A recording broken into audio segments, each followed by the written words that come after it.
समाधि मरण बहुत इम्पोर्टेंट है। खाली जिंदगी जीना ही नहीं है, हमें जिंदगी को अंत कैसे करना उसकी कला भी हमें सीखनी है।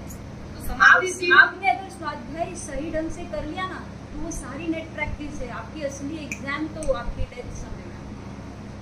अगर आपको वस्तु स्वरूप का बोध अगर मृत्यु के क्षणों में हो जाए तो आपने जन्म को सफल कर दिया और इस साधना को कैरी फॉरवर्ड कर दिया। अदरवाइज आप नीचे गिर जाओ। अगर आप आर्त ध्यान में या रौद्र ध्यान में मरते हो तो भगवान ने कहा है जिस लेश्या में मरते हो उसी लेश्या में जन्म होगा। ये कैसे आर्त रौद्र ध्यान में पूरी जिंदगी में जो कर्म किए हैं और उसके बाद अंतिम जब आता है आदमी का, बोलते भी है कि अंत भला तो सब भला। तो जैसे अंतिम समय में समाधि किसी को हो जाती है, पूरी आयु में तो उसने जो कर्म किए हैं उसके हिसाब से उसका कर्म बंद हुआ है, पर अंतिम समय में उसने कोई अच्छी भावनाएं भा ली या उसका अच्छा दिन हो या तो फिर उसके बाद उसका जन्म मतलब दूसरा जन्म जो भी होता है तो वो लास्ट के हिसाब से कैसे आता है?